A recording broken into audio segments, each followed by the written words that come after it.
मंगले शिवे सर्वार्थ साधिके शरण्ये त्र्यंबके गौरी नारायणी नमोस्तुते।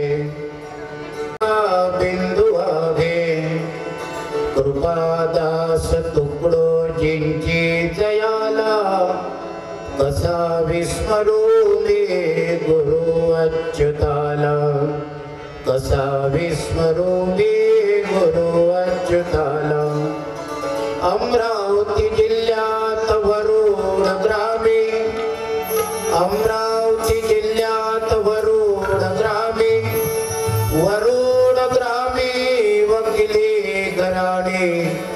वकिली घराणे विष्णु अवतरला नमस्कार।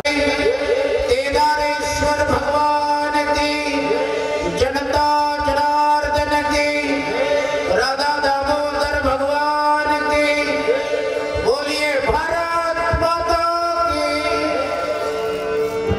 भारतीय संस्कृती मध्ये जन्मलो मी नमो आर्य भूमी जिथे वाढलो मी नमो धर्मभूमी तुझी आज कामे आणि पडो देव माझा सदा तीन मेमे। वंदनीय राष्ट्रसंतांचे साहित्यिक विचार आणि वैराग्यमूर्ती गाडगे महाराज यांचं सामाजिक कार्य या दोहोंचा संगम मिळून जर या विदर्भाच्या मातीला संत विभूती रत्नाच्या रूपाने जर कोणी लाभली असेल तर ज्यांचा आज आपण जन्मशताब्दी महोत्सव त्यांच्या जन्मभूमीमध्ये करतो आहोत त्या सगळ्या संतांचे मेरू म्हणून ओळखल्या जाणाऱ्या की ज्यांना लोक सद्गुरू म्हणून ओळखत नाहीत तर विदर्भाचे ज्ञानेश्वर म्हणून ओळखल्या जातात त्या संतांचं नाव श्री संत अच्युत महाराज आहे हे लक्षात घ्या। काय सांगू त्या संतांचे उपकार माझा निरंतर जागविते काय द्यावे त्यांना व्हावे उतराय जो ठेवी तांबा पाहिजे वतोरा। आज वरुड नगरीमध्ये आपल्या नगरीचं नावच वरुड आहे। अच्युत महाराज नेहमी प्रवचनामध्ये आपल्या सांगायचे जी नगरी कधी खाली पडतच नाही वरच उडते त्याचं नाव वरुड आहे। असं एक बालक त्या ठिकाणी जन्माला आला पवित्र तो देश पवित्र ते कुळ जेथे घरीचे दास जन्म घेते। याच वरुडच्या मातीमध्ये याच वरुडच्या भूमीमध्ये असं एक बालक जन्माला येतं जे सद्गुणाने वर उडतं सदाचाराने वर उडतं सत्प्रवृत्तीने वर उडतं सुसंस्काराने सामाजिक कार्य आध्यात्मिक कार्य योगाभ्यास तपस्विभ्योधिको योगी ज्ञानी भिप्यमतोधिकागा तपश्चर्येच्या माध्यमातून देव पहाया गेला अरे तो स्वतःच देवाची होणे ठेला। हा किताबच्या महात्म्याने प्राप्त केलेला आहे तो साक्षात परमेश्वरी अवतार त्याचं नाव संत श्रेष्ठ सद्गुरू अच्युत महाराज आहे। अच्युत या शब्दाचा अर्थच तो आहे अ म्हणजे नाही जो आपल्या सद्गुण सदाचार सत्प्रवृत्ती सद्गुरूच्या समाज कार्यापासून आध्यात्मिक कार्यापासून कधी होतच नाही पदच्युत त्याचं नाव श्री संत अच्युत। सगळ्या संतांचे महामेरू महाराज लोक खूप मिळतील आज तुम्हाला लाखो गुरु है जगत में पर एक भी नहीं काम का सब स्वार्थों के आसरे जो डंका बजाते हैं नाम का। मग गावात तुकडोजी बाबा आम्ही ज्यांच्यावर विश्वास ठेवू शकू आम्ही ज्यांच्यावर श्रद्धा ठेवू शकू प्रेम करू शकू असं जर संतांचं स्थान आम्हाला पाहिजे असेल तर ते म्हणतात विश्वास का गुरु एक है बाकी नहीं कुछ ख्याल दे जो आत्मा की पहचान दे ऐसे गुरु पर जान दे ऐसे गुरु पर जान दे। आणि अशा या संत मालिकेमध्ये महाराज लोक तर खूप मिळतील पण तपस्वी नाही मिळणार। माऊली ज्ञानेश्वर महाराज संत श्रेष्ठ मायबाई महाराज परमहंस अडकोजी महाराज राष्ट्रसंत तुकडोजी महाराज परमहंस लहानोजी महाराज परमहंस सत्यदेव महाराज या तपस्वी संतांच्या मालिकेमध्ये बोलल्या जाणारा संत रत्न अच्युत महाराज आहेत की ज्यांचा जन्म शताब्दी महोत्सव आज आपण मोठ्या गुण्या गोविंदाने न भूतो न भविष्यती असा कार्यक्रम याच्या पुढे होणार नाही. आणि म्हणून तुमचं आमचं सगळ्यांचं सद्गुरु रूपाने दैवात संत श्रेष्ठ अच्युत महाराजांच्या या जन्मभूमीला आणि त्यांच्या चरण स्पर्श झालेल्या पादुका त्यांना साष्टांग प्रणिपात करतो. आपलं गावचं ग्रामदैवत कैलास राणा शिवचंद्र मवळे, फणींद्र माता भ्रकुटी जळाळी, कारुण्य सिंधू भवदुःख हारी आणि तुझवीण शंभू मज कोण तारी असं वरुडचं ग्रामदैवत भगवान केदारेश्वराच्या चरणी आज या जन्मशताब्दी महोत्सवाच्या रूपाने आयोजित 17 पुराणांचा कळस आणि भक्तिशास्त्राचा महामेरू असं श्रीमद भागवत महापुराण 7 दिवसाच्या रूपाने या ठिकाणी संपन्न होत असताना आज या प्रवचनाचं पहिलं पुष्प या ठिकाणी संपन्न होत असताना उपस्थित स्त्री शक्ती, पुरुष शक्ती, बालगोपाल, व्यासपीठावर उपस्थित सर्व भजनी मंडळी, श्री संत अच्युत महाराज जन्मशताब्दी महोत्सवाचे आदरणीय माननीय अध्यक्ष, अच्युत महाराजांचे परम भक्त श्री सुधीरजी दिवे बाबा, श्री संत अच्युत महाराज हार्ट हॉस्पिटल तथा श्री संत अच्युत महाराज संस्थान श्री क्षेत्र शेंद्रजना बाजार असे गुरुग्राम येथून आलेले त्या ठिकाणी आदरणीय माननीय अध्यक्ष डॉक्टर अनिल पंतजी सावरकर, श्री संत अच्युत महाराज जन्मभूमीचे संस्थानचे अध्यक्ष, पीठाचे ज्या ठिकाणी अच्युत महाराजांनी 12 वर्षपर्यंत तपस्विभ्योधिको योगी ज्ञानी भिप्यमतो धिकांगा तपश्चर्या केली अशी आमच्या गोरगाव धर्माचे आदरणीय माननीय अध्यक्ष आणि केंद्रीय मंत्री नितीनजी गडकरी साहेब काही कारणामुळे त्या ठिकाणी प्रकृतीच्या अस्वास्थ्यामुळे येऊ शकले नाहीत, परंतु मात्र सद्गुरूचा भक्त जो कार्य करतो तो सद्गुरु स्वरूपच असतो. साहेब उपस्थित राहिले नाहीत म्हणून साहेबांचं गावावरून या ठिकाणी आलेले संत अच्युत महाराजांचे सद्भक्त मंडळी, कोणी पांढुर्ण्याहून आलेला आहे, कोणी नागपूरवरून आलेला आहे, कोणी दर्यापूरवरून आलं, कोणी मोचरड्याहून आलं, कोणी कोकरड्याहून आलं, कोणी कोल्हापूरवरून आलं, कोणी चंडिकापूरवरून आलं, कोणी मारकंड. ज्यांचा जन्मशताब्दी महोत्सव या ठिकाणी आपण करतो आहोत अशा श्री संत अच्युत महाराजांच्या चरणी आणि आपल्या धर्मग्रंथाचे देवता कृष्णाय वासुदेवाय हरे 4 श्लोकांमध्ये श्लोकबद्ध झालेला आहे. पण भगवान वेदव्यासांना विचारावं का हो महाराज, हे 18,000 श्लोक वाचणंच तर कठीण आहे, समजणं तर दूर राहिलं. 18,000 श्लोक जर आम्हाला नाही वाचता आले तर आम्ही वाया गेलो का? ते म्हणतात नाही रे, मग काय करावं लागेल आम्हाला? ते म्हणतात भागवताच्या पहिल्या श्लोकाचा पहिला शब्द आणि भागवताच्या 18,000व्या श्लोकाचा पहिला शब्द, बस 2च शब्द जरी लक्षात ठेवले, धाम्नास्वेन सदा निरस्तकुहकं सत्यं परं धीमहि. भाऊ भगवान वेदव्यासी महाराज तुम्ही हा श्लोक म्हटला पण आम्हाला समजला नाही. ते म्हणतात मी तेच सांगतोय की पूर्ण श्लोक नाही समजला तरी चालेल, पण पहिल्या श्लोकाचा पहिला शब्द आणि पहिला श्लोकाचा पहिला शब्द आहे जन्माभ्यास्य, म्हणजे जन्माला यावं पण करावं काय? दुर्गुण, दुर्व्यसन, दुराचार, दुष्प्रवृत्ती, अत्याचार, बलात्कार, घुसखोरी, काळा बाजार नाही ग. भागवत हे तुमच्या आमच्या जीविताचं शास्त्र आहे. तस्मात् शास्त्र प्रमाणम ते कार्य व्यवस्थित. भागवत हे तुमचं आमचं जीविताचं शास्त्र असून ते तुमच्या आमच्या देहाशी संबंधित आहे. भागवतातली प्रत्येक भूमिका आणि त्या नावाचा अर्थ तुमच्या आमच्या देहाशी संबंधित आहे. कोणत्याच धर्मग्रंथाची सुरुवात जन्म या शब्दापासून होत नाही.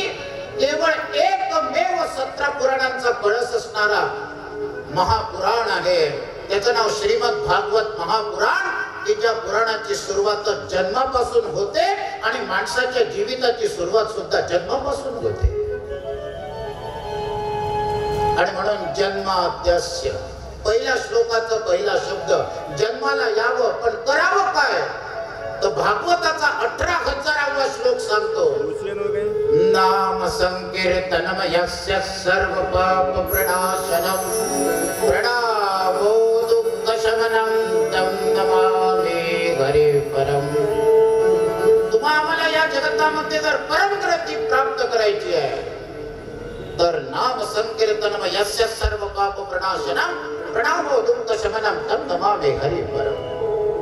तुम्हाला परमगती प्राप्त करायची असेल तर भागवताचा 18,000वा श्लोकाचा पहिला शब्द सांगतो, नाम संकीर्तन। एकट्याने परमेश्वराचं त्या ठिकाणी निरूपण केलं, त्याच्या गुणांचं, त्याच्या शक्तीचं, त्याच्या सामर्थ्याचं, त्याच्या चैतन्याचं, त्याला कीर्तन म्हणतात। पण सगळ्यांना संग घेऊन केलेलं कीर्तन त्याला संकीर्तन म्हणतात, आणि त्याला नामबदलाची जोड देणे त्याला नाम संकीर्तन असं म्हणतात। संकीर्तन 4 प्रकारचे आहे। एक गुण संकीर्तन आहे, एक चरित्र संकीर्तन आहे, तिसरं भाव संकीर्तन आहे, आणि चौथं नाम संकीर्तन आहे। ज्या संकीर्तनामध्ये परमेश्वराच्या गुणांचं वर्णन केलं जाते त्याला गुण संकीर्तन असं म्हणतात। प्रभू रामलालाची मूर्ती प्राण प्रतिष्ठित होती आहे परवाच्या दिवशी 12:30 वाजता अयोध्येला, आणि भाग्य असं समजतं माझं, आपल्या अच्युत परिवाराचं, आपल्या विदर्भाचं, की विदर्भातून 5 जणांची निवड झाली फ्लाईटने। 8:30चं फ्लाईट आहे, लवकर पोहोचलो पाहिजे म्हणून आज आपण प्रास्ताविक प्रवचन करणार आहोत, थोडक्यात प्रवचन करणार आहोत। या रामललाच्या प्राण प्रतिष्ठेचा सोहळा अख्खं जग त्या ठिकाणी त्याच्याकडे डोळे लावून बसलेला आहे परवाच्या दिवशी। आपणही सुद्धा तो नयनरम्य सोहळा, अविस्मरणीय सोहळा टीव्हीवर पाहू शकता। प्रस्तुत स्क्रीनवर तुम्हाला दिसणार आहे, प्रस्तुत पडद्यावर तुम्हाला दाखवणार आहे। आता तुम्ही तुमच्या समोर बसलेला आहे, कदाचित जर त्या ठिकाणी फ्लॅश मारला परवाच्या दिवशी तर कदाचित आम्ही झळकू सुद्धा त्या स्क्रीन मध्ये पाहू गेला। आणि म्हणून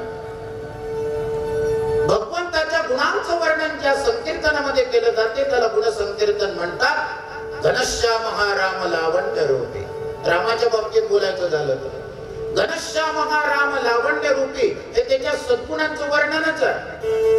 महाधीर, गंभीर हे सगळे गुण विशेषण आहेत प्रभू रामरायाचे। महाधीर, गंभीर, पूर्ण प्रतापी, तरी संकटी सेवकाचा पुढावा, आणि प्रभाते म्हणे राम चिंतित जावा। ज्या संकीर्तनामध्ये परमेश्वराच्या गुणांचं वर्णन केलं जाते त्याला गुण संकीर्तन। ज्या संकीर्तनामध्ये भगवंताच्या आणि संतांच्या चरित्राचं वर्णन केलं जाते, लीलांचं वर्णन केलं जाते त्याला चरित्र संकीर्तन असं म्हणतात। आणि चरित्र त्यांचेच बनत असतात जे चिंतनीय जीवन जगतात त्यांचे चरित्र बनतात, जे अध्ययनीय जीवन जगतात त्यांच्या चरित्राचे 21 अध्याय बनतात। आणि श्री गजानन विजय सारखा, श्री अच्युत महाराज स्तवनामृता सारखा धर्मग्रंथाचं तुम्हा आम्हाला सकाळी 7 वाजता याच सभा मंडपामध्ये पारायण करावं लागतं। म्हणून जे चिंतनीय जीवन जगतात त्यांचे चरित्र, जे अध्ययनीय जीवन जगतात त्यांच्या चरित्राचे अध्याय बनतात। आणि जे कसे जगतात, काही खातात, काही पितात आणि कुठेही जाऊन डोंगरामध्ये त्या ठिकाणी तोंड घालून मरतात, त्यांच्या मात्र जीविताच्या चारोळ्या झाल्याशिवाय राहत नाही, हे लक्षात घ्या। म्हणून एका महापुरुषाचं वाक्य आहे, फार जरी तुम्हा आम्हाला भव्य कपडे घालून साधू संत महंत कृपावंत गुरु सद्गुरु महागुरु श्री गुरु जगद्गुरु नाही बनता आलं तर चालेल, परंतु चरित्र संपन्न व्यक्ती बनण्याचा प्रयत्न करा। चरित्रहीनता आपल्यापासून दूर करणारा, सत्य ज्ञानाची निरांजन देणारा धर्मग्रंथ, त्याचं नाव श्रीमद भागवत आहे, हे लक्षात घ्या। आणि म्हणून त्या महापुरुषाचं म्हणणं आहे, धन गया तो कुछ नहीं गया। आज गेलं धन तर उद्या कमवून घेता येईल, धन गया तो कुछ नहीं गया, शरीर गया तो थोड़ा गया, लेकिन चरित्र गया तो सब कुछ गया, ये ख्याल में रखो। म्हणून आपलं चरित्र संपन्न कसं करावं, सद्गुणाने, सदाचाराने, सुसंस्काराने, त्याच्यासाठी संत अच्युत महाराजांचं चरित्र 21 अध्यायाच्या रूपाने या ठिकाणी आहे, विक्रीला उपलब्ध आहे। सगळ्यांनी ते चरित्र घ्यावं। जसे गजानन विजयचे आपण धर्मग्रंथाचे पारायण करता, म्हणूनच या सप्ताहामध्ये दररोज 3 अध्याय सकाळी 7 ते 8:30 पर्यंत अच्युत महाराजांचे चरित्राचे वाचले जाणार आहेत। आज सुरुवात झालेली आहे, पहिले 3 अध्याय झालेले आहेत आणि या 7 दिवसामध्ये अच्युत महाराजांचा संपूर्ण धर्मग्रंथ 21 अध्यायाच्या रूपाने तुम्हाला वाचून काढायचा आहे, वाचून घ्यायचा आहे। मी वाचून टाकायचं नाही म्हटलं, कारण मराठी भाषा आहे त्याची क्लिष्ट आणि तुमच्या आमच्या भारतीय संस्कृतीच्या लोकांमध्ये एक न्यूनगंड आहे, कोणचा? सप्तशती वाचून टाका, भागवत वाचून टाका, ज्ञानेश्वरी वाचून टाका, अच्युत महाराजांचं चरित्र वाचून टाका, गजानन विजय धर्मग्रंथ वाचून टाका। टाका म्हणजे कुठं टाका? उंदराने खायसाठी टाका म्हणता का? उधळीने खायसाठी टाका म्हणता का? नाही गो, मराठी भाषा आहे त्याची क्लिष्ट। वाचून टाका नाही, वाचून घ्या, त्याच्यातून काहीतरी घ्या। 9000 ज्ञानेश्वरीच्या ओव्या आहेत, त्या रूपाने एक तरी ओवी तुमच्या आमच्या अंतरस्थ त्या ठिकाणी झाली पाहिजे, हृदयस्थ झाली पाहिजे।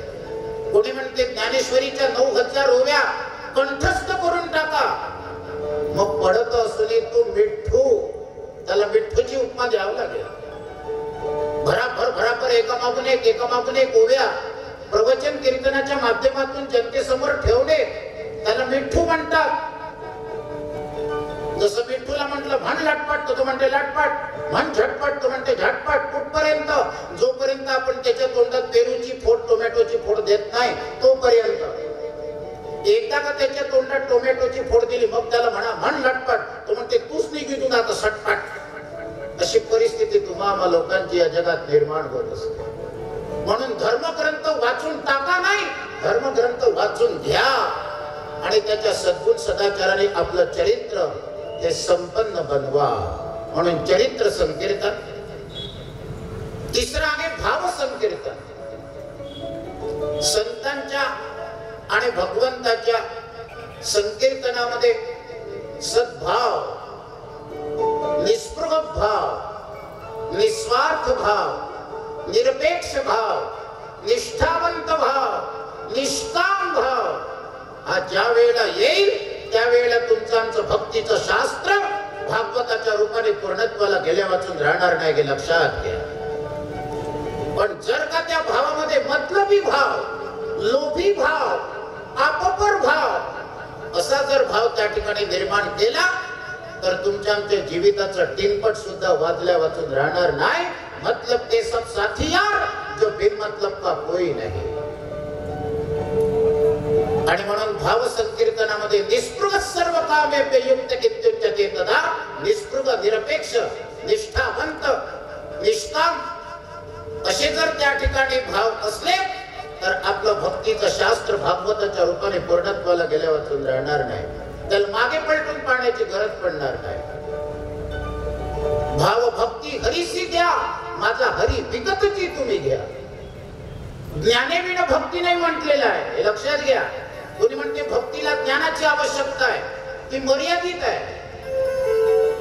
ज्ञानाचा अहंकार चढू शकतो माणसामध्ये। भक्तीसाठी अत्यंत महत्वाचा घटक जर कोणता असेल तर भावेविना भक्ती, बळेविने शक्ती बोलू नये। म्हणून भक्तीसाठी भाव हा अत्यंत मोलाचा घटक आहे। म्हणून तिसरं संकीर्तन आहे भाव संकीर्तन। आणि शेवटचं संकीर्तन आहे जे भागवताचा शेवटचा श्लोक सांगतो, नाम संकीर्तन। नाम म्हणजे काय? कोणी म्हणतात जय जय रामकृष्ण हरे। नाम म्हणजे काय? कोणी म्हणतात ओम नमः शिवाय। आम्ही श्रावणामध्ये संत अच्युत महाराजांसोबत बसत सगळी वरुडकर मंडळी आणि एक नाही दोन नाही तर 7 दिवस पर्यंत सकाळी 1 तास दुपारी 1 तास संत श्रेष्ठ सद्गुरु अच्युत महाराजांच्या समवेत राहून त्या ठिकाणी आपण 7 दिवसामध्ये 50-50 55 लाख शिवनाम याच वरुड नगरीमध्ये भगवान केदारेश्वराच्या मंदिरामध्ये आम्ही आपण सगळ्यांनी बसून घेतलेलं आहे। लूटो मजा शिव नाम की ऐसी वक्त नहीं आएगी, धन माल मत्ता यार एक दिन जो खाक में मिल जाएगी, जो खाक में मिल जाएगी। हे धन दौलत हे माझं ते माझं, पैशासाठी लफड पैसा कमवण्यासाठी काही तुका म्हणे धन आणि धनासाठी देती प्राण। वंदनीय राष्ट्र संतांनी त्याचं वर्णन केलेलं आहे। धनमाल मत्ता राज भी, धनमाल मत्ता राज भी, भाई सभी किस काम के, बिन काम का कोई नहीं, सब स्वार्थी है दाम के।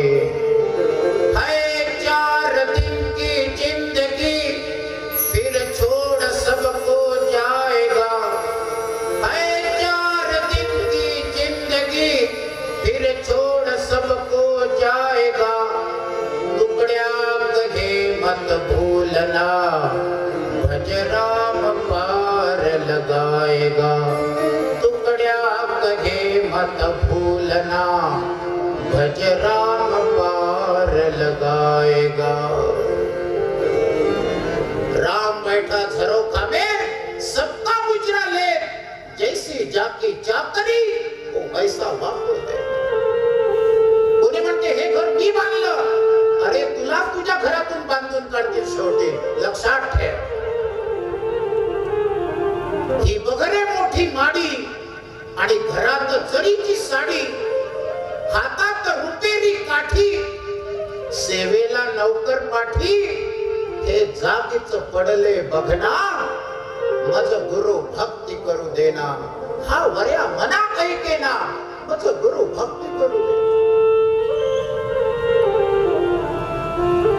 संत असो, भगवंताचा अवतार असो, महंत असो, कृपावंत असो, गुरु असो, सद्गुरु असो, महागुरु असो, अरे सामान्य प्राणी असो, प्रत्येकाची या जगतामध्ये शेवटची गती एकच आहे। कोणची?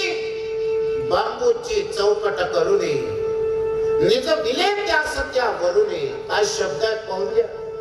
बांबूची चौकट करूनी निज विले त्या सत्या वरुनी, बांधले जबर दोरीने, का बरं?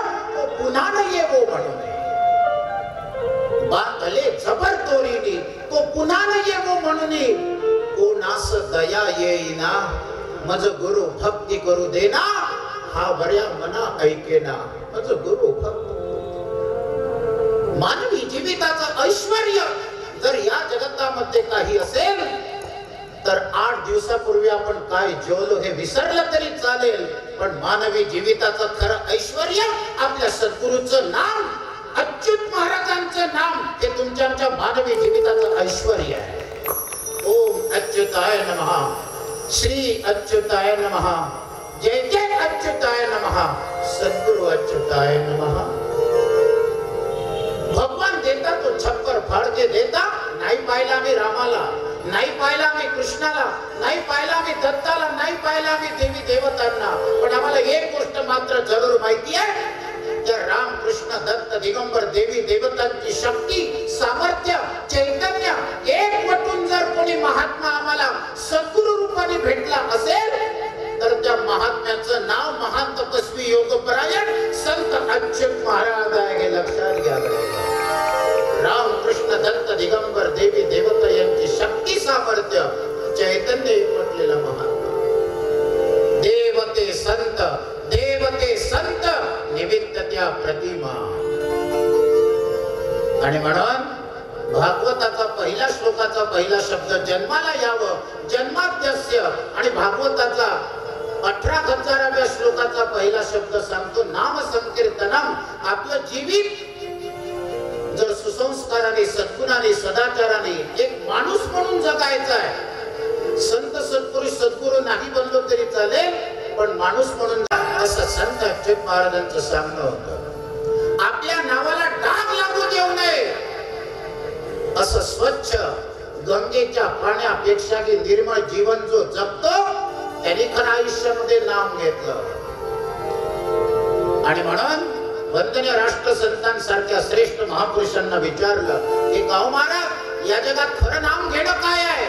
ते एका शब्दामध्ये तुम्हाला आम्हाला समजावून सांगतात. ते म्हणतात, सच काम किया जग में जिसने, सच काम किया जग में जिसने, उसने प्रभु नाम लिया, उसने प्रभु नाम लिया, उसने प्रभु नाम लिया.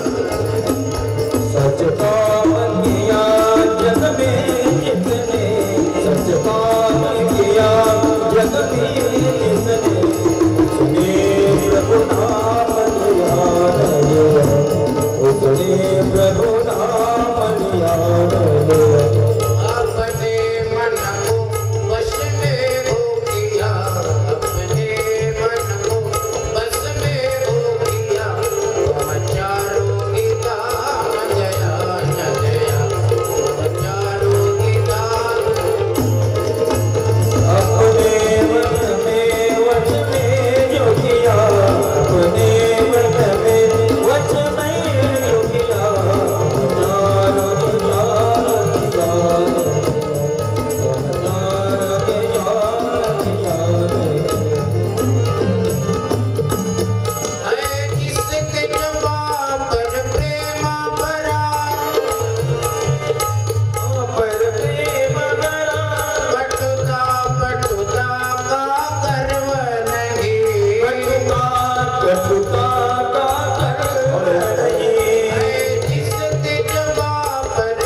जो सत्कर्तव्याने आपलं जीवन या जगतामध्ये क्षणोक्षणी घाची करावा विचार, करावया पार भवसिंधू, नाशिवंत देह जाणार सकळ आयुष्य खातो काळ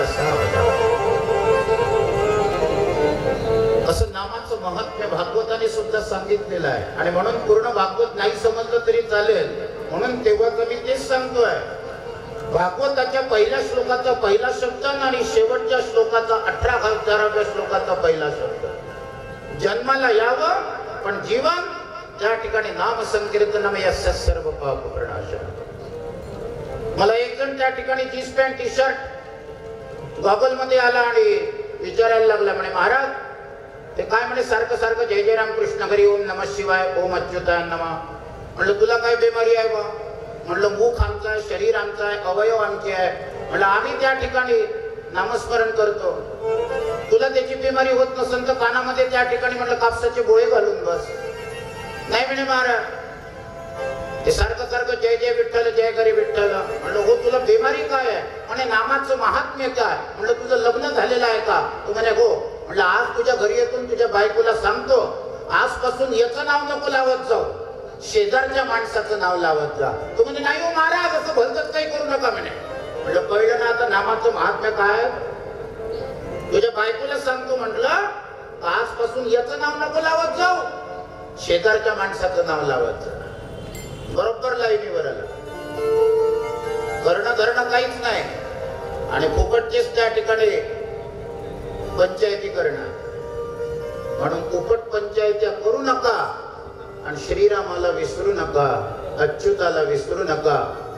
हाच त्या ठिकाणी सगळे साधू संत तुम्हा आम्हाला मूलमंत्र देतात. अशा परिस्थितीमध्ये ज्या वेळेला श्रीमद भागवताचं श्रवण म्हणजे नेमकं काय करायचं आहे? श्रीमद भागवताचं श्रवण करणे म्हणजे त्रिवेणी संगम स्नान आहे. तुम्ही म्हणाल हे कसं काय? अहो श्रीमद भागवत लिहिल्या कुठे गेलं? श्रीमद भागवत कोणत्या नदीच्या काठावर लिहिलं गेलं? तुम्ही म्हणाल की त्रिवेणी संगम स्नान करायला का अलाहाबादला जावं लागते? गंगा यमुना सरस्वती काही गरज नाहीये. कशाला जाता दूर? इथं तर पंढरपूर. अच्युत महाराजांचं नेहमीचं वाक्य होतं प्रवचनातलं. त्रिवेणी संगम स्नान म्हणजे काय? भागवताचं श्रवण करणे म्हणजे. अहो भागवत लिहिल्या कुठे गेलं? सरस्वती नदीच्या तटाकावर. कुठे आहे सरस्वती नदी? नागठाण्याच्या चुडामणीच्या बाजूला आहे का? नाही हो. बद्रीनाथला जा. बद्रीनारायणाच्या मंदिरापासून 3 किलोमीटर जर समोर गेला सरस्वती नदीचा फळफळ फळफळ फळफळ फळफळ दुधासारखा प्रवाह त्या ठिकाणी वाहतो. माझे 3 दिवस पर्यंत त्या शुद्ध करा. अशुद्ध नाही, बेशुद्ध नाही. शुद्धता जर आणायची असेल तर ती सात्विकता जर आणायची असेल तर नामाचे आश्रित व्हा. बरं ते नाम सद्गुरूच्या मुखातून पाहिजे हे लक्षात घ्या. अधिकारी महापुरुषाच्याच मुखातून नेहमी नाम घ्यावं. नुसतं राम म्हणाल तर ते नाम आहे. आलं का लक्षात? नुसतं राम म्हणाल तर ते नाम आहे. पण अच्युत महाराजांसारख्या श्रेष्ठ महापुरुषांच्या मुखातून घ्याल तर तो गुरु मंत्र बनल्या वाचून राहत नाही, अनुग्रह बनल्या वाचून राहत नाही, उपदेश बनल्या वाचून राहत नाही. आणि म्हणून बाकीचे लोक काय म्हणतात याच्यापेक्षा आपले सद्गुरू काय म्हणतात बस त्याच्याकडे लक्ष द्या. आपल्या सद्गुरूंना काय आवडते ते करणे म्हणजे त्या ठिकाणी सद्गुरूची खरी भक्ती आहे. मग भागवताचे 3 पहिये कोणते आहेत? भक्ती, ज्ञान आणि विरक्ती हे भागवताचे 3 पहिये आहेत. भागवताचा नायक पुरुषोत्तम भगवान गोपाल कृष्ण. 2 प्रकारचे पुरुषोत्तम आहेत हे लक्षात घ्या.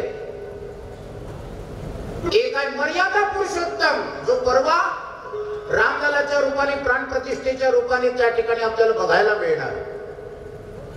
मर्यादा पुरुषोत्तम त्याचं नाव प्रभू रामचंद्र आहे. पण अमर्याद पुरुषोत्तम त्याचं नाव प्रभू गोपाल कृष्ण आहे. एक पत्नी एक वचनी त्याचं नाव प्रभू रामचंद्र आहे. बहुपत्नी आणि बहुवचनी त्याचं नाव प्रभू गोपाल कृष्ण आहे. श्रवणीय ग्रंथ हा भागवत आहे, पण आचरणीय ग्रंथ हा रामायण आहे. जगावं कसं ते राम शिकवतं, पण मरावं कसं ते भागवत शिकवते. लक्षात घ्या.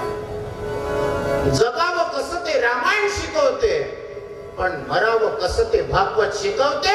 विचारा अच्युत महाराजांना की का महाराज भागवताची व्याख्या तुकाराम महाराजांनी सांगितली, भगवान वेदव्यासांनी सांगितली. अच्युत महाराज तुमचा जन्मशताब्दी महोत्सव आहे, तुम्ही सांगा आता एका शब्दामध्ये भागवत या शब्दाची व्याख्या काय. ते एका शब्दामध्ये तुम्हाला मला समजावून सांगता. आपलं जीवन भाग्यवत करणारा श्रेष्ठतम धर्मग्रंथ, त्याचं नाव श्रीमद भागवत आहे. झाली भागवताची व्याख्या. आपलं जीवनच त्या ठिकाणी भाग्यवत करणारा धर्मग्रंथ, त्याचं नाव श्रीमद भागवत आहे. आणि म्हणून तुमचं अज्ञान रूपी अंधकार, अडाणचोटपणा आमच्यातून दूर करणारा ज्ञानरूपी भास्कर, त्याचं नाव श्रीमद भागवत धर्मग्रंथ आहे, ज्याचं वर्णनच मुळात संत अच्युत महाराज करतात. अज्ञानाला दूर कराया भागवताचा भास्कर, अज्ञानाला दूर कराया भागवताचा भास्कर, अज्ञानाला दूर कराया भागवताचा भास्कर, अज्ञानाला दूर कराया भागवताचा भास्कर. सतदर्शन रे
अरे भक्ती मार्ग हा प्रगटविला. कोणी म्हणतात अज्ञान म्हणजे काय? नवे जे ज्ञान ते अज्ञान. विचार त्या ठिकाणी स्वामी विवेकानंदांना. स्वामी विवेकानंदांनी मोठी सुंदर व्याख्या सांगितली अज्ञानाची. त्यांना विचारा महाराज स्वामीजी अज्ञान म्हणजे काय? ते म्हणतात the unknowledge of the person is nothing but the spiritual blindness of that person. The unknowledge of the person is nothing but the spiritual blindness of that person. माणसाचं अज्ञान, the unknowledge of the person is nothing but the spiritual blindness. आध्यात्मिक आंधळेपण आहे. थोडी सुंदर व्याख्या सांगितली. अज्ञान म्हणजे आमचं आध्यात्मिक आंधळेपण. कोणी म्हणतात ज्याचे डोळे गेले तोच अंध का? नाही ग, आम्ही सगळेच त्या ठिकाणी काही वेळेला अंध बनून जातो. कशी काय बनतो? डोळं सांगेल पण आंधळे आहोत. डोळस आंधळे म्हणतात त्याला. तुम्ही म्हणाल हे कसं का? जो विषयामध्ये आंधळा झालेला आहे तो विषयांध, जो विकारामध्ये आंधळा झाला आहे तो विकारांध, जो मदामध्ये आंधळा झालाय तो मदांध, जो धनामध्ये आंधळा झालाय तो धनांध, आणि जो गर्वामध्ये आंधळा झालाय तो गर्वांध. हे इतके अंधपणाचे प्रकार सांगणारा महात्मा, त्याचं नाव श्री संत अच्युत महाराज आहे. आणि म्हणून the unknowledge of the person is nothing but the spiritual blindness of that person. आध्यात्मिक आंधळेपण आहे. कोणी म्हणते फक्त डोळ्याला दृष्टी नाही ग, तुमच्या आमच्या हाताची दृष्टी जाऊ द्या, माणूस लुळा पडणार. तुमच्या आमच्या पायाची दृष्टी जाऊ द्या, आपले नी रिप्लेस करावं लागतं, माणूस लंगडा बनणार. तुमच्या आमच्या कानाची दृष्टी जाऊ द्या, माणूस बहिरा बनणार. तुमच्या आमच्या मुखाची दृष्टी जाऊ द्या, माणूस मुका बनणार. तुमच्या आमच्या मेंदूची म्हणजे बुद्धीची दृष्टी जाऊ द्या, तो त्या ठिकाणी बैकाड बदल्या वाचून राहणार नाही. आणि त्याची रवानगी ताबडतोब नागपूरच्या मेंटल हॉस्पिटल मध्ये केल्या वाचून राहणार नाही. म्हणून असे अनेक प्रकारचे अंध तुम्हाला या जगतामध्ये भेटतात. म्हणून तो आध्यात्मिक आंधळेपण दूर करून सत्य ज्ञानाचं अमृत तुमच्या आमच्यामध्ये निर्माण करणारा महात्मा, त्याचं नाव त्या ठिकाणी श्री संत अच्युत महाराज आहे. आणि असाच त्या ठिकाणी अमृतोपम ज्ञान प्रदान करणारा 17 पुराणांचा आणि भक्तिशास्त्राचा महामेरूपणचा असेल तर त्याचं नाव श्रीमद भागवते महामुनिकृते. तेव्हा परे ईश्वरा सद्य रुद्रवर घटैत्र पृथ्वी शस्त्रभेद तत्क्षणात एका क्षणात तुमचं आमचं जीवन भाग्यवत करणारा धर्मग्रंथ, त्याचं नाव श्रीमद भागवत धर्मग्रंथ. आणि म्हणून गडेव भागवत कसं अमृत आहे त्याची सुद्धा ओवी अच्युत महाराजांनी आपल्या भागवतामध्ये लिहिली आहे. महाराज म्हणतात विश्वात्मक वृत्ती व्हावयासाठी शुक सागर भरला सृष्टी. जे पुण्य श्लोके स्नाने करती ते नर होती नारायण. भागवत कथा अमृत मधुर सेविता ज्ञान प्रकाश थोर. भव दुःख नरागी तिळभर बोला हर हर शिव शंभो. संत अच्युत महाराजांची गोड ओवी आहे भागवतात. भागवत कथा अमृत मधुर सेविता ज्ञान प्रकाश थोर. अमृत या जगात अनेक प्रकारचे आहे, लक्षात घ्या. माणूस 75 वर्षाचा झाला त्याचाही अमृत महोत्सव करतात. पण ते अमृत ज्या वेळेला तुमच्या आमच्या पदरामध्ये पडतात ते पचवण्याची सुद्धा ताकद पाहिजे. अमृत तर पडते पदरात पण ते हजम करण्याची ताकद नाही ना, हे लक्षात घ्या. जसं मध आपण त्याला अमृत म्हणतो, सगत मध ज्याला म्हणतो आपण, तेही त्या ठिकाणी अमृतच आहे. पण ते कुत्र्याने चाटू द्या, मधाला जर कुत्र्याने चाटलं ते एका 2 मिनिटाच्या आत मेल्या वाचून राहत नाही ते कुत्र, हे लक्षात घ्या. आहे अमृतच पण पचवण्याची ताकद नाही. शुद्ध देशी घीचं गाईचं तूप शुद्ध ज्या वेळेला वेळेला आपण गावरान गाईचं तूप आपल्यामध्ये ताकद निर्माण करते, पण एखाद्या माशीला त्याच्यावर बसू द्या शुद्ध तुपावर गाईच्या, आणि त्याला थोडस त्या माशीला ते तूप खाऊ द्या, 2 मिनिटाच्या आत त्या ठिकाणी ते माशी मेल्या वाचून राहत नाही. आहे अमृतच, पण पचवण्याची ताकद नाही. ज्याला आपण मिश्री म्हणतो, खडी साखर म्हणतो, प्रवचन झाल्यानंतर आपल्या हातावर पडते 4 दाणे, आपण खाल्लं तर आपल्याला ते फडफड फडफड करून ते जागच्या जागेवर मेल्या वाचून राहत नाही. खडी साखर सुद्धा अमृतच आहे, पण गाढवाची पचवण्याची ताकद नाही. अहो, ज्याला आपण अमृतस्य वृक्ष म्हणतो, कडुनिंबाचं झाड, आपले 28 प्रकारचे रोग दूर त्या ठिकाणी दूर करण्याची ताकद कडुनिंबामध्ये आहे. त्या कडुनिंबाच्या झाडावरच कावळा आपलं घरटं करून राहतो. कडुनिंबाच्या फांदीवरच आपलं घरटं करून कावळा राहतो. पण यदा कदाचित त्या कावळ्याने चुकून जर त्या कडुनिंबाची निंबोळी जर खाल्ली तर तो एका 5 मिनिटाच्या आत मेल्या वाचून राहत नाही. 24 तास तिथंच राहते तो. पण कदाचित जर त्या कडुनिंबाची जर त्याने निंबोळी खाल्ली तर तो 5 मिनिटाच्या आत मेल्या वाचून राहत नाही. कडुनिंब अमृतच आहे, पण कावळ्यामध्ये पचवण्याची ताकद नाही.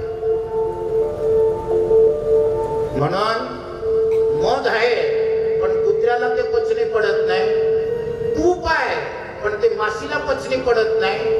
खडी साखर आहे, पण गाढवाला पचनी पडत नाही. निंबोळी आहे कडुनिंबाची, पण ती कावळ्याला पचनी पडत नाही. तसं त्या ठिकाणी भागवत सुद्धा हे या जगतामध्ये एक अमृत ज्ञान आहे, पण जे घोटून वाटून पचवून त्या ठिकाणी स्वतःच भागवताचं चालतं बोलतं विद्यापीठ बनणारा महात्मा, त्याचं नाव श्री संत अच्युत महाराज आहे. लक्षात घ्या, एक भागवत हे पुस्तकाच्या रूपाने तुम्हाला आम्हाला दिसून पडते, पण त्या भागवताच्या ज्ञानाचं अमृत स्वतः प्राशन करून चालत बोलत भागवताचं विद्यापीठ हा सन्मान, हा किताब ज्यांना प्राप्त झाला त्याचं नाव श्री संत सद्गुरु अच्युत महाराज आहे. सद्गुरु अच्युत महाराज हे चालत बोलत भागवताचं विद्यापीठ आहे. मग असं भागवत श्रवण केल्याबरोबर कोणाच्या जीविकाचं या जगतामध्ये पूर्णत्वाला पोहोचलं का? साध्य झालं का त्याचं जीवन? एक वेळेस नारद महाराज या पृथ्वी तलावर यमुना तटाकावर आले आणि त्यांनी एक विभत्स दृश्य त्या ठिकाणी बघितलं की साधारणतः आई वडील म्हातारे झाले म्हणजे मुलं त्यांची सेवा करतात, परंतु इथे उलट होतं. एक आई आपल्या 2 मुलांची सेवा करते आहे.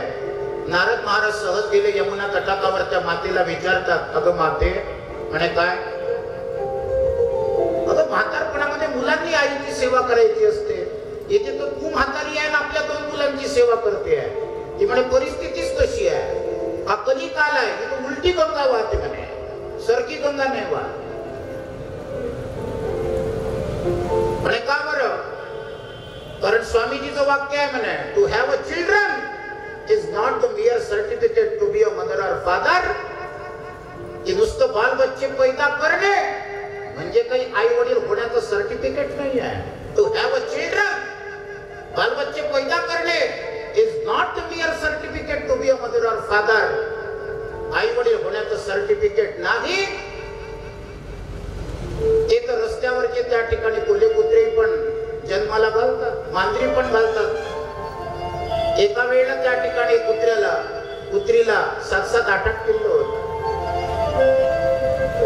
ते तर रस्त्यावरचे प्राणी निर्माण करतात. म्हणून आपल्या मुलांना सुसंस्काराने सुशोभित, सत्यज्ञानाने, सदाचाराने, सत्प्रवृत्तीने जर सुशोभित करायचं असेल तर त्याच्यासाठी सत्यज्ञानाची निरांजन प्रदान करणारा धर्मग्रंथ, त्याचं नाव श्रीमद भागवत आहे. आणि म्हणून नारद महाराज तिला विचारतात, अगं माते तुझं नाव काय? ती म्हणे माझं नाव भक्ती आहे. आणि हे तिचे 2 लेकरं, एकाचं नाव आहे म्हणे ज्ञान, पण ते अज्ञानाने बरबटलेलं आहे, आणि दुसऱ्याचं नाव आहे म्हणे वैराग्य, परंतु ते दांभिकतेने बरबटलेलं आहे. धार्मिकतेने नाही, दांभिकतेने बरबडलेला आहे. महाराज, तुमच्या जवळ काही औषध असेल तर द्या ना. ॲलोपॅथिक द्या, होमिओपॅथिक द्या, आयुर्वेदिक द्या, जडीबुटी द्या, काही चालेल म्हणे मला, फक्त तुम्ही औषध सांगा म्हणे. ते दोघही जण सुधारले पाहिजे. ते म्हणे गड्या, याच्यातली एकही प्याथी तुझ्या मुलांना उपयोगी पडणार नाही. निरुपयोगी आहेत सगळ्या प्याथी.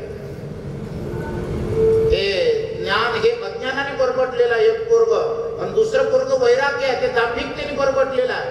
याच्याजवळ औषध मलाही माहित नाही म्हणे.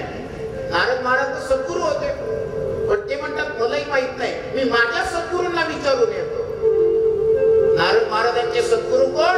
संतादिक मुनी, सनक सनंदन सनातन आणि सनत कुमार. ते बद्रीनाथ जवळ विशालाक्षपुरी मध्ये राहत होते. विशालाक्षपुरी म्हणजे काय? विशाल म्हणजे प्रचंड, अक्ष म्हणजे डोळा. ज्या पुरीमध्ये राहणाऱ्या लोकांची दृष्टी ही विशाल काय दृष्टी आहे, संकुचित दृष्टिकोन नाही. संकुचित दृष्टिकोन नाही आहे, विशाल दृष्टिकोनातून जे या जगतामध्ये बघतात प्रत्येक गोष्टीकडे, त्या पुरीला विशालाक्षपुरी असं म्हणतात. आणि तिथे संतादिक मुनी राहत होते. नारद महाराज त्यांच्याकडे गेले आणि त्यांना विचारतात, संतादिक मुनी की जय हो. अहो नारद महाराज, कसे काय आलात? तर म्हणे, महाराज, मी आता एक त्या ठिकाणी असं दृश्य बघितलं, यमुना नदीच्या तटाकावर असं काही दृश्य बघितलं. एक म्हातारी आई आपल्या 2 मुलांची सेवा करते. तिचं नाव आहे म्हणे भक्ती, आणि तिच्या 2 मुलांचं नाव ज्ञान. ते अज्ञानाने बरबडलेलं आहे. दुसऱ्याचं नाव म्हणे वैराग्य, ते दांभिकतेने बरबडलेलं आहे. ती मला विचारते, तुमच्याजवळ काही औषध आहे का? मी म्हंटल म्हणे, मी माझ्या सद्गुरूंना विचारून येतो. महाराज, ते दोघही पोरं सुधारले पाहिजे हो. सर्वेत्र सुखिनः सन्तो सर्वे सन्तु निरामय. याच्यावर काही असं जालिम औषध आहे का? ते म्हणतात आहे ना. आणि काय? श्रीमद भागवते महामुनी कृते किंवा परे ईश्वरा. श्रीमद भागवतासारखा धर्मग्रंथ पहिले तुला श्रवण करावा लागेल, आणि नंतर मग त्या ठिकाणी तू त्यांना जाऊन सांग, की त्यांचे जीवन उद्धरेद आत्मनात्मान आत्मानमवसादे आत्मैवयात पुरवंदुरात्मैवरी पुरात्मना. नारदा, तुझी तयारी आहे का ऐकण्याची? म्हणे बिलकुल, मांडी मारूनच बसतो म्हणे. आनंद घाटावर आले हरिद्वार मध्ये संतादिक मुनी, आणि नारद महाराजांना 7 दिवसामध्ये श्रीमद भागवत सांगितलं. म्हणून तेव्हापासून या भागवताला सप्ताह असं नाव पडलेलं. तुम्ही जे म्हणता भागवत पंचमी का नाही, भागवत षष्ठी का नाही, भागवत अष्टमी का नाही, भागवत नवमी का नाही, भागवत दशमी का नाही, भागवत तृतीया का नाही, चतुर्थी का नाही, भागवत सप्ताहच का? कारण नारद महाराजांनी संतादिक मुनीपासून 7 दिवसात भागवत ऐकलं, म्हणून तेव्हापासून हा शब्द सप्ताह रूढ झाला. हे लक्षात ठेवा. आता याच्यानंतर की त्याला भागवताला सप्ताहच का म्हणतात? तर नारद महाराजांनी 7 दिवसामध्ये ते भागवत ऐकलं, म्हणून त्याला सप्ताह हे नाव पडलेलं आहे. ते भागवत ऐकलं आणि नारद महाराज परत उपप्रश्न करतात, का महाराज, हे भागवत ऐकून कोणाचं काही भलं झालेलं आहे का? असं काही आख्यान? ते म्हणतात आहे ना. एक आत्मदेव नावाचा ब्राह्मण, त्याची धुंदुली नावाची पत्नी, ज्याच्या आत्म्यातच देव, त्याचं नाव आत्मदेव, धुंदुली, जी सदैव त्या ठिकाणी विषय विकारामध्ये धुंद झालेली आहे. बरेच वर्ष लग्नाला झाले, पण कटकट कटकट कटकट कटकट आपल्या नवऱ्याच्या मागे लावते. मला पुत्र प्राप्ती पाहिजे, मला कन्या प्राप्ती पाहिजे. असे बरेच त्या ठिकाणी कटकट लावणाऱ्या, जयदेवी जयदेवी जयदेवी बायकून भेड आली तर मग नवऱ्यांना ऐकतो, असे बरेच कटकट करणारे असतात. त्या काळातच भांडणं होत नव्हती, आताही भांडणं होतात. एक बाई आपल्या त्या ठिकाणी नवऱ्याला कटकट करायला लागली. ती म्हणे, गड्या, मला माझ्या मुलांनाही सांभाळावं लागते, माझ्या मुलींनाही सांभाळावं लागते, मला नवऱ्या तुलाही सांभाळावं लागते, तुझ्या आई वडिलांनाही सांभाळावं लागते, म्हणजे तिच्या सासू सासऱ्यांना, मला शेजार पाजारांनाही सांभाळावं लागते, मला आलेले गेलेले येणारे भेटणारे बसणारे बोलणारे जेवणारे झोपणारे उठणारे सगळ्यांना सांभाळावं लागते, आप्तेष्ट मंडळीला सांभाळावं लागते. तिचा नवरा म्हणायला लागला, या सगळ्यांना मी सांभाळतो, माझ्या मुलांनाही मी सांभाळतो, माझ्या मुलींनाही मी सांभाळतो, माझ्या आई बाबांनाही मी सांभाळतो, येणारे जाणारे भेटणारे बोलणारे झोपणारे उठणारे खाणारे पिणारे सगळ्यांना मी सांभाळतो, शेजार पाजारांना मी सांभाळतो. तू फक्त एकच गोष्ट सांभाळ. म्हणे काय? तू तुझं तोंड सांभाळ म्हणे फक्त, बस, बाकी काही नको. अशी ती धुंदुली त्या ठिकाणी धुंद होणारी बाई. म्हणून प्रत्येक शब्दाचा अर्थ आहे. आणि राहत कुठे होते? तुंगभद्रा नदीच्या काठावर. कुठे आहे तुंगभद्रा नदी? तुंगभद्रा नदी कुठे आहे? आपल्या इथं गावात आहे. तुंगभद्रा म्हणजे काय? तुंग म्हणजे अधिका अधिक आणि भद्र म्हणजे कल्याण. झालं तुंगभद्रा या नदीचा अर्थ. अधिका अधिक तुमचं आमचं सगळ्यांचं जीवन कल्याण करणारी नदी. का बरं चुडामणी नाही आहे का? अच्युत महाराज तर त्या चुडामणीच्या काठावरच जन्माला आलेले आहे. म्हणजे त्याच्या शेजारी जिथे महाराज जन्माला आले त्याच्या शेजारीच तर चुडामणी नदी वाहते. घोडीच्या वाड्यापासून मागच्या साईडने ब्राह्मणपुरीमध्ये. म्हणून अधिकाधिक जनतेचं कल्याण करणारी नदी, तिचं नाव तुंगभद्रा. बरेच वर्ष झाले पुत्र प्राप्ती कन्या प्राप्ती नाही. मग काय करायचं? एक दिवस इतकं भांडण झालं दोघांचं की तो आत्महत्या करायला निघाला. आणि आता त्या तुंगभद्रा नदीच्या डोहामध्ये तो उडी मारणार तेवढ्या वेळात एक संन्यासी आले. आणि संन्यासी आल्याबरोबर संन्यासी ते विचारतात, अरे थांब. म्हणे मला थांब म्हणणार कोण आहे? आत्मदेवा. अरे अशी त्या ठिकाणी दुर्गती करू नको शरीराची. म्हणे महाराज मी कंटाळलेलो आहे. दोन प्रकारचे लोक आहे, एक आहे कष्टाळू, दुसरा आहे कंटाळू. कष्टाळू बनायचं आहे हे आपण ठरवायचं. ते संन्यासी महाराज विचारतात, थांब तुझं त्या ठिकाणी हात पाहू दे. अच्युत महाराजांची उभी आहे त्याच्यावर. साधू म्हणे कामरशी पाहू दे हात भविष्य मी जाणी. तुझिया नशिबी लिहिली संतती होईल 7 जन्मांनी. गृहस्थ म्हणे बोधाने न मिळे शांती अधीर या चित्ता. प्रसाद कागी द्यावा माझी करुणा घ्यावी तुम्ही आता. गड्या तुझा हात पाहू दे.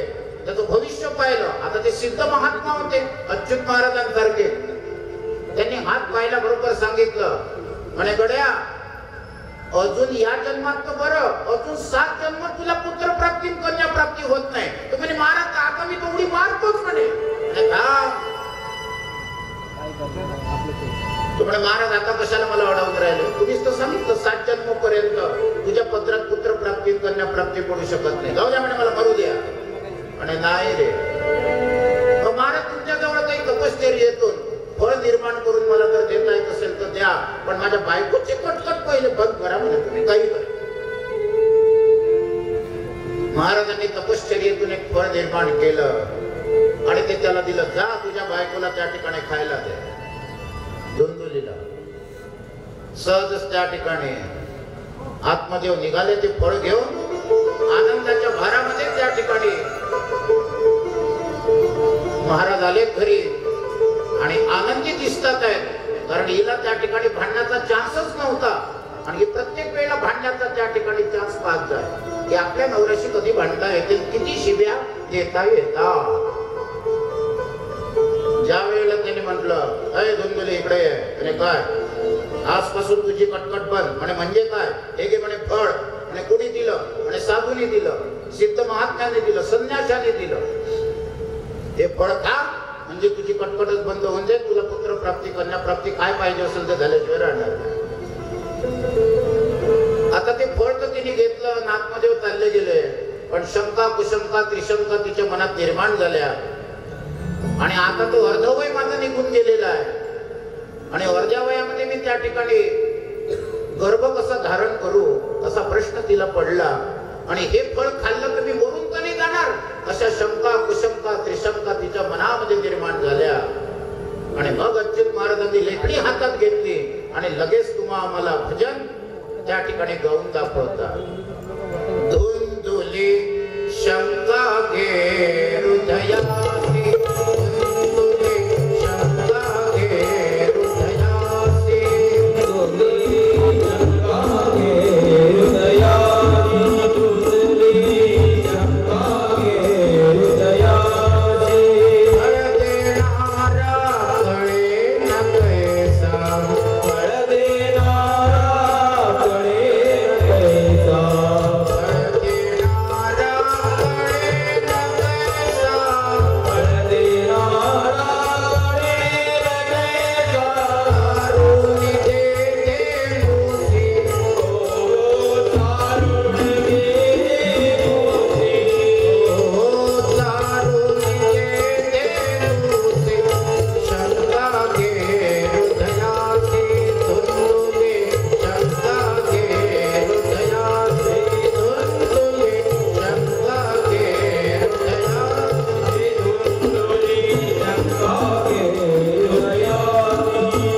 कळे न कैसा चारू दे धेनुसी. धेनुकीला त्या ठिकाणी ते फळ चारलं आणि तिच्यापासून निर्माण झालेला बालक त्याचं नाव गौ कर्ण आहे. गौ म्हणजे गाय आणि कर्ण म्हणजे कान. ज्याचे कान गायीसारखे उंच त्याला गौकर्ण असं म्हणतात. जिकडे त्या ठिकाणी धुंदुलीला पश्चाताप झालेला आहे की आपण नाहक त्या ठिकाणी धेनू केला, ते फळ खायला दिलं. आता आपल्या नवऱ्याला काहीतरी दाखवावं लागेल आणि म्हणून तिने पोटावर आपल्या सगळ्या चिंध्या बांधल्या, कपडे बांधले आणि पोट मोठा आहे म्हणून दाखवलं. आत्मदेवाला मोठा आनंद झाला. पण एक गोष्ट लपवण्याकरता एक खोटं जर बोललं तर 1000 खोटे बोलावे लागतात. जसं माझ्या अंगामध्ये हे आता जॅकेट आहे, पण या जॅकेटाला 6 बटन आहेत. एक बटन जर वरची चुकली तर सगळ्या बटना चुकत येतात. म्हणून त्याच्यासाठी आरसा आहे. त्या आरशामध्ये बघा आणि वरची एक बटन जर व्यवस्थित लावली तर सगळ्या बटना एका लाईनीत व्यवस्थित येतात. वरची जर बटन खालच्या जर छिद्रामध्ये चालली गेली तर मात्र एक बटन चुकल्याबरोबर सगळ्या बटना चुकत येतात. तसं एक खोटं बोलल्याबरोबर त्याला लपवण्याकरता 1000 खोटे बोलावे लागतात. पण एक सत्य जर तुम्हाला जाणून घ्यायचं असेल तर त्या आरशाचं नाव आहे श्रीमद भागवत धर्म ग्रंथ. त्याच्याकडे पाहत जा आणि सत्यतेचं आचरण करत. अशा परिस्थितीमध्ये ज्या वेळेला त्या धुंदुलीने पश्चाताप झाला आणि त्याची जी पत्नी होती आत्मदेवाची, तिला पश्चाताप होऊन तिची जी एक बहीण होती ती त्या ठिकाणी प्रसूत होणारी होती. तिच्या घरी गेली आणि तिला सांगितलं की तुझं बाळ प्रसूत झाल्याबरोबर मला आणून दे. ती म्हणे ठीक आहे, हरकत नाही, मी आणून देईल तुला माझं बाळ. तिची त्या ठिकाणी प्रसूती झाली आणि मागच्या दाराने ते बाळ आणून दिलं. समोरचे दार सगळे कडेकोट बंद.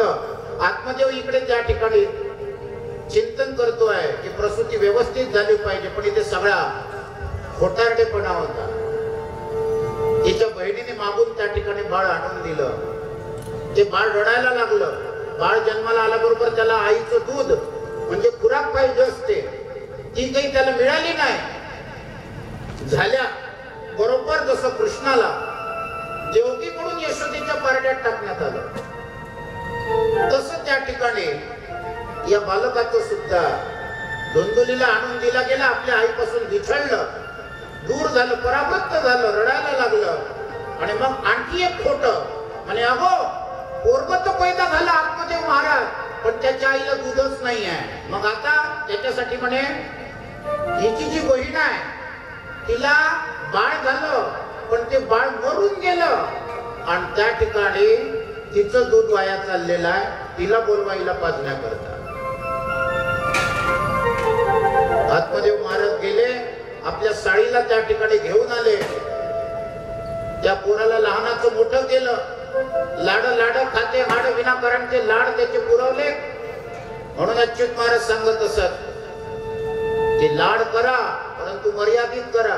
इतकेही लाड करू नका की तो आईला माय म्हणणार नाही, बापाला बाप म्हणणार नाही, तो चुलत्याला काका कुठून म्हणणार आहे.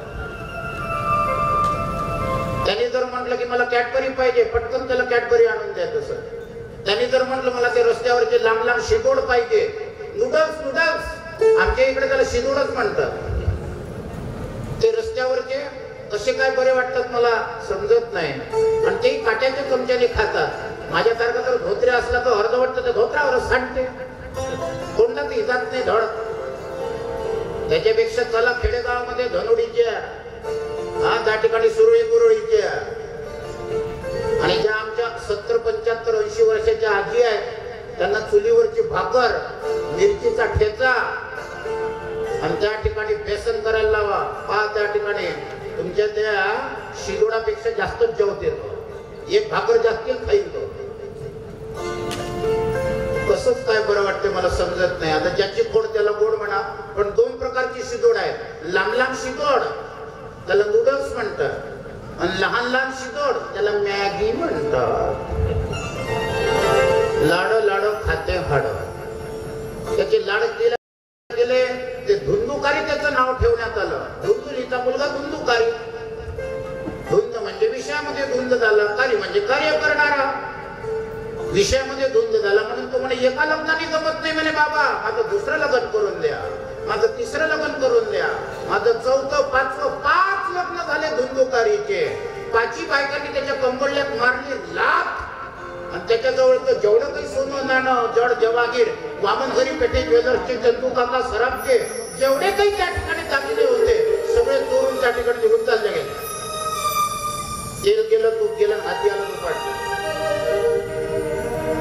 पुढे जाऊन ते पोरग त्या ठिकाणी दुर्गुण दुर्व्यसनी बनलं आणि व्यसनाच्या आहारी जाऊन आपल्याच आई वडिलांच्या कमरेमध्ये लाथ मारायला लागलं.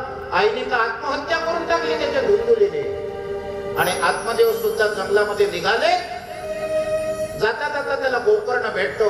म्हणे आत्मदेव बाबा कुठे निघाले? तो म्हणे मी त्याच्यापेक्षा निपुत्रिक राहिलो असतो तर बरं झालं असतं. म्हणे का बरं? या पोराची इतके लाड केले म्हणे की शेवटी तेच पोरग डोक्यावर बसलं. आज ते दुर्गुण दुर्व्यसन करते आहे आणि माझ्या कमरेमध्ये लाथ मारते आहे. म्हणून इतके लाड करू नका. तो बापाला बाप म्हणणार नाही, आईला आई म्हणणार नाही. इतके लाड करू नका, मर्यादित करा. करा ना, कोण नाही म्हणते. लहान मुलं लाड करायसाठीच असतात पण मर्यादित, हे लक्षात. अशा परिस्थितीमध्ये त्या ठिकाणी ज्या वेळेला गोकर्ण सांगतो की बाबा तुम्ही जंगलात जाऊन चिंतन करा आणि मग तो भडम्याभूत होऊन पडलेला आहे म्हणे घरामध्ये. म्हणे असं का? त्याच्या जीविकाचा विकास उन्नती कशी करायची आता तू पा गोकर्णा. तू म्हणे काही चिंता नका करू बाबा, तुम्ही जा म्हणे चिंतन करा. गोकर्ण पूर्ण जंगलामध्ये फिरला, तीर्थी फिरला आणि काही साधू संतांना विचारलं. सगळ्या साधू संतांनी एकच सांगितलं, त्याचा भडव्याभूतपणा, त्याचा अडाणचोटपणा, त्याचा दुर्गुण दुर्व्यसन दुराचार दुष्प्रवृत्ती अज्ञानीपणा दूर करण्यासाठी एकच त्या ठिकाणी जीवित उजळण्यासाठी एकच शास्त्र आहे आणि त्याचं नाव श्रीमद भागवत शास्त्र आहे. शासनात त्रायती शास्त्र. हा भागवताचं शासन त्याला शिकव. मग का म्हणे त्याच्या जीविताचा उन्नती विकास आणि उद्धरेद आत्मानम आत्मानम वसादेत. उद्धार झाल्याशिवाय राहणार नाही. गोकर्णाने त्या साधू संतांपासून भागवत शिकला. इकडे धुंदुकारीच्या घरात आला. तो भूत पडलेला होता, भडव्याभूत होऊन पडलेला होता. स्पॉइल करून टाकलं होतं त्याने आपलं आयुष्य, सगळं निस्तेज करून टाकलं होतं. आणि अशा परिस्थितीमध्ये ज्या वेळेला गोकर्णाने ते भागवत धुंदुकारीला ऐकवलं, त्याच्याही जीविताचा उद्धार झाला. ही कथा, हे कथा ना संतादिक मुनींनी नारद महाराजाला सांगितलं. म्हणे नारदा समजलं का रे? हो म्हणे महाराज समजला. आता मग जा यमुना तटाकावर आणि त्या भक्ती ज्ञान आणि विरक्तीला तिघांनाही पण त्या ठिकाणी हे भागवत ऐका. नारद महाराज निघाले, यमुना तटाकावर आले, ते भागवत ऐकवलं.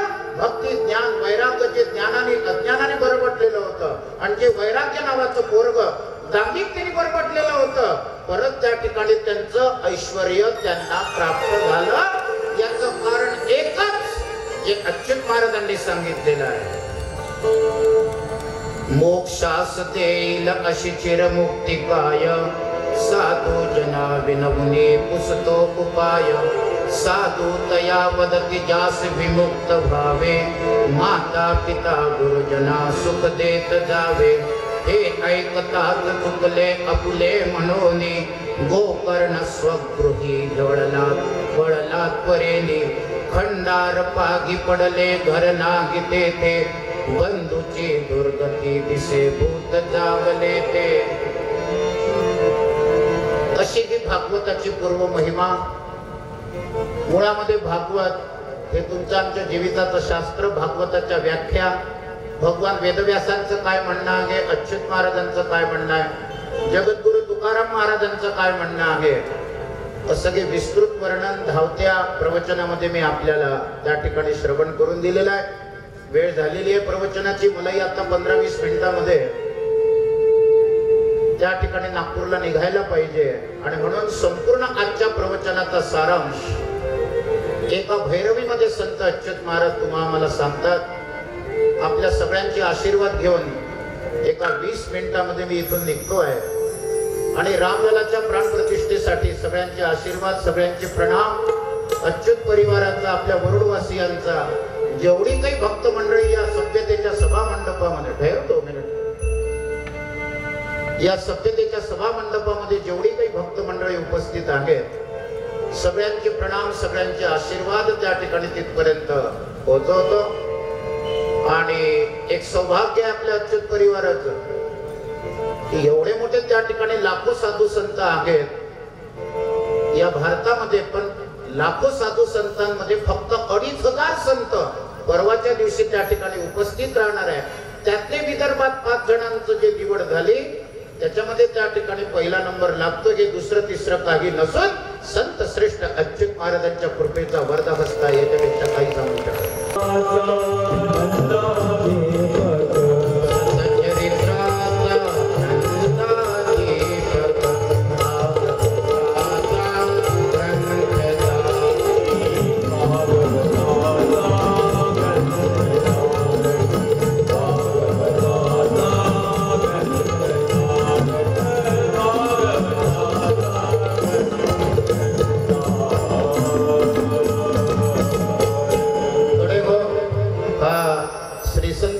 महाराजांचा जन्मशताब्दी महोत्सव या ठिकाणी संपन्न होतोय.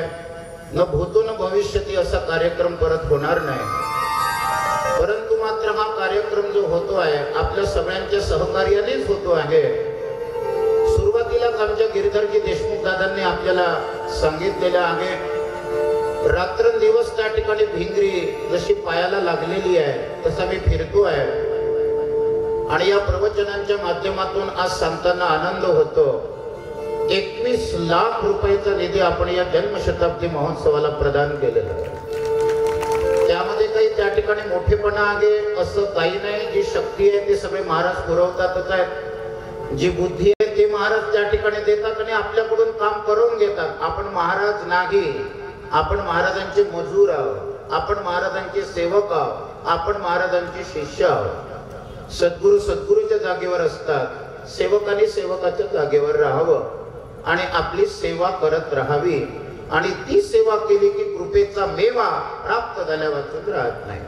तेव्हा कालपासून तर आता येईपर्यंत माझ्याजवळ ज्या काही देणग्या या जन्मशताब्दी महोत्सवाकरता प्राप्त झाल्या त्या देणग्या त्या ठिकाणी याप्रमाणे श्री संत अच्युत महाराज जन्मशताब्दी महोत्सवाला श्री संत अच्युत महाराज सत्संग मंडळ पांडुरणाकडून 10,000 रुपयाची मदत या ठिकाणी प्राप्त झालेली आहे. पांडुरणाहून आलेले देवयानी दिलीपजी झाडे पांडुरणा यांनी 5,000 रुपये आपल्या जन्मशताब्दी महोत्सवाला प्रदान केलेले आहेत. पांडुरणा वासियांनी 15,000 रुपये आपल्याला दिलेले आहेत. त्याच्यातले 10,000 रुपये आपण जन्मशताब्दी मध्ये टाकले तर श्री संत अच्युत महाराज श्री क्षेत्र शत्रुजना बाजार संस्थांच्या महासमाधीला 5,000 रुपयाची मदत त्या ठिकाणी त्यांनी दिलेली आहे. आणि दिलीप मधुकरराव झाडे यांच्याकडून त्यांची आई श्रीमती मालती मधुकरराव झाडे यांच्या स्मरणार्थ श्री संत अच्युत महाराज संस्थान शत्रुजना बाजार इथल्या अन्नदानाकरता 11,000 रुपयाची मदत या ठिकाणी प्राप्त झालेली आहे. सकाळपासून तर आतापर्यंत 44,000 रुपयाची मदत आपल्याला या माध्यमातून प्राप्त झालेली आहे. सगळ्या भक्तांच्या, सगळ्या दानदात्यांच्या नावाने जोरदार टाळ्यांचा कडकडाट करून अजूनही त्या ठिकाणी ज्या भाविकांना काही मदत करायची असेल धनधान्याच्या रूपाने ते करू शकतात. एक त्या ठिकाणी संक्रांतीची साडी कमी घ्या, परंतु मात्र त्या संक्रांतीच्या साडीचे 3,000 रुपये 2,000 रुपये जे काही आपण घेत असाल त्या अच्युत महाराजांच्या कार्याला प्रदान केले तर त्याचं मात्र बाकीच्या महाराज लोकांचं मला माहित नाही, पण अच्युत महाराजांच्या कार्याला जर प्रदान केलं तर 1 पटीने अच्युत महाराजांना दिल्यानंतर 4 पटीने वापस करणारा महात्मा त्याचं नाव श्री संत अच्युत महाराज आहे. श्री संत अच्युत महाराज जन्मभूमी संस्थान करता श्री संत अच्युत महाराज सत्संग मंडळ मुंबई, नवी मुंबई मुंबई, ऐरोली आणि ठाणे ज्याचे अध्यक्ष आमचे दिवे साहेब आहेत, त्यांचं नाव दिवे आहे. ते जिथे पाय ठेवतात ते गेलेली लाईन वापस येऊन जाते, तिथे बरोबर लाईट लागतात, हे लक्षात घ्या. त्याच्यामुळे ज्याचे अध्यक्ष आमचे दिवे साहेब आहेत आणि मी पहिलेच सांगितलं नाही ज्यांच्या कार्याचा अंत त्याचं नाव अनंत, अशा श्रीसंत अच्युत महाराज सत्संग मंडळाकडून, मुंबईच्या सत्संग मंडळाकडून 1.5 लाख रुपयाचा धनादेश या ठिकाणी प्राप्त झालेला आहे. 1,50,000 रुपयाचा धनादेश आपल्या जन्मशताब्दी महोत्सवाला अच्युत महाराज सत्संग मंडळ मुंबई, नवी मुंबई, ठाणे, ऐरोली कडून हा प्राप्त झालेला आहे. त्यांचं सुद्धा अच्युत महाराजांच्या चरणी शुभचिंतन करतो आणि आपण आरतीकडे वळूया. भागवता ओ वाढुनार